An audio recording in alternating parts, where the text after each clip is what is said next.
Hi guys, welcome to my channel, Thelma's Creations and More, where you can find me on Facebook, Instagram, and of course here on YouTube.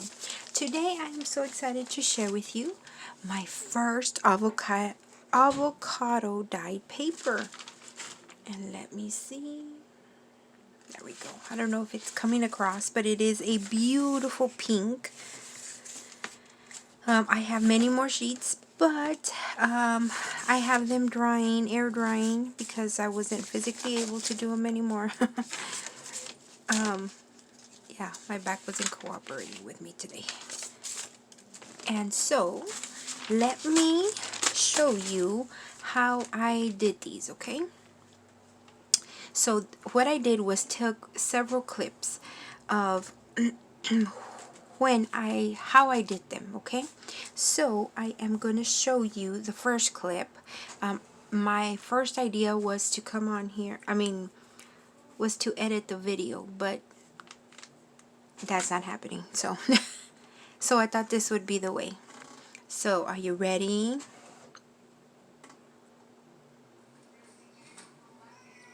Hi guys, welcome to my channel, Thelma's Creations and More, where you can find me on Facebook, Instagram, and of course YouTube. While I am making my lunch, I decided to give a try to the avocado dyeing. This is the first time I do it, so I'm going to use these two skins, right? It's one avocado with the seed, and let's see how it goes. I will pause it, I will stop the video, and then I'll come back so I can show you what happens to the water, because like I said, it's like a science experiment for me, because I haven't done it before. So the water is clear, and I'm going to put it to boil. Let's see what happens. Okay, so that's what I did. I just took my pot of water. We used one avocado today, and since I hadn't done it, I didn't know it was going to come out right. We took out the flesh, and I put it to boil with some water. Okay, the video that I used as inspiration, right, or to show me how to do it, I will link it in the description box, because I don't remember her name right now, but I am going to link it in the description box. She said to boil the water for an hour or an hour and a half. Since I was only doing one avocado, I boiled it for 1 hour, and let me show you what happened next. Hi guys, I'm back, and this is after 1 hour of boiling the one avocado skins with the one pit, and it turned like a red. So what I'm going to do after this, I'm going to pour it on the paper, and then I'll be back to show you what it looks like when I dry the papers. So amazingly, the avocado, the water was clear, and it just turned like a dark red, like a maroon. And so what I did was I just took a chunk of paper, way more than this. I took a chunk of paper, I put it on a cookie sheet, and then I poured that hot water. And so, okay guys, I'm back. As you can see over there, yeah, I've seen it. That is all the paper that I poured the hot liquid, and I saved some because I wanted to share with you how it looks. It looks like a punch. And so I poured it while it was hot on some paper, and now I'm going to dry it. But I wanted to show you how I dry my papers. I do not use the oven. I use just my regular hair dryer. And then I just turn it on, of course, and make sure it's dry, and they come out flat, and I'm just loving the color. So when I come back, I'm going to show you what they look like dried. Again, all I did was on this cookie sheet, because the paper, see how the paper, it fits really well on the cookie sheet. I poured the hot liquid and just kind of rocked it back and forth. And then I took them off of here, put them over there, because I need this to dry so that the papers are flat. And I will be back to show you. And over there, that lady halfway that you see here, that half body is my mom. So I'll come back and show you what they look like dry. Okay, So again, I took the chunk of paper and I put it in the cookie sheet. The reason I used the cookie sheet was that it fits really well. All my other pans, well, the ones that I could get to, would have the corners, right? There were the glass ones and they were rounded, and the paper would be up like that, and I didn't want that.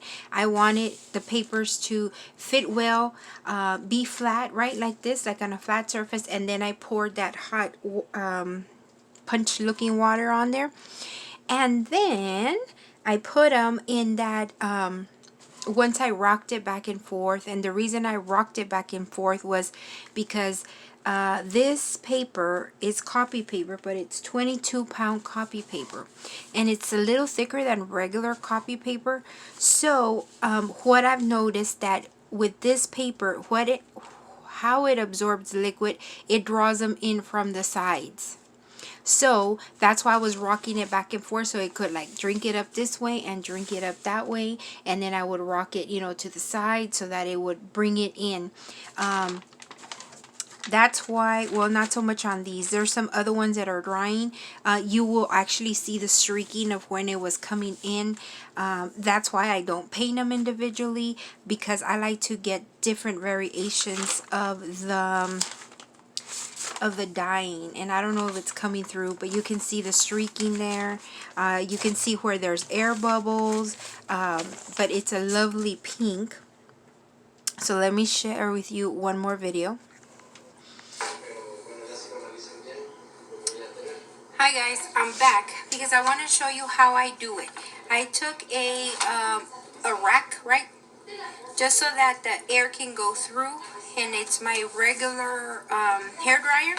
This one's already getting dry, and I wanted to show you, see how it stays really flat, and it'll stay, I just do this back and forth and it dries, and so the papers and they start like separating, and then I'm able to do them really fast. But I wanted to come on here and show you how I did it with a hair dryer and show you that they stay really flat. Okay, and that was the last video because I wanted to share with you that I would take little sections, right, and I put it on top of the rack, because it helps the airflow through it. And, I took the gun, like, let's say this is my hair dryer, and I put it on the sides, and I just wave it back and forth. Eventually, the papers will start separating, and as soon as this one's up and I can grab it when it's dry, not wet, I will remove it from the other one and dry it, and then, just keep going at it at different angles, and then turn it around and do it.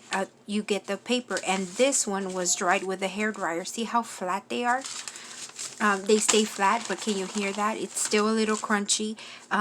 What I normally do when I do it this way with a hair dryer is that after I make the tea, right, or when I do my coffee mix, because this was the first time I did the avocado dyeing. When I do my coffee mix, I would actually put alcohol in it because it helps it dry faster. But this time I didn't because, the whole pandemic, it's hard to find alcohol, and the alcohol I have, I want to conserve it for when I need it, for medical reasons and, for the whole COVID thing. So I hope that you learned something. Sorry, I could not edit the videos. Anyway. So I did it this way so that you could see the process. I will link in the description box the YouTube video that I use so that I knew how to do it. I want to thank Melinda Davis here on YouTube. I will link her channel as well. We were talking about avocado dyeing, and she was saying that she asked us if we had, and I said no, and so we were discussing it last night. And so I want to thank her for her inspiration. She's the one that inspired me to actually want to avocado dye paper. And since I just happened to use one for my lunch today, I remembered, and I'm like, wait, Mom, don't throw that away. I'm going to dye some paper. And so she was as intrigued as I was. And, we're just surprised that it turned out pink. I mean, who would have thought, right? But, yeah, so thank you, Melinda. for your inspiration. And then I will link her channel also below. She's a journal maker. And so, yeah, that's what my adventure was today. Make some avocado dyed paper. And I really like the colors, like a baby pink. It's so pretty. So I hope you enjoyed. If you have any questions, go ahead and leave them in the comment section and I'll get back to you as soon as I can, guys. I hope that you have time to do something that brings you joy, that makes you happy. For me, that would be crafting. That's why I end my videos with bye, guys, and happy crafting.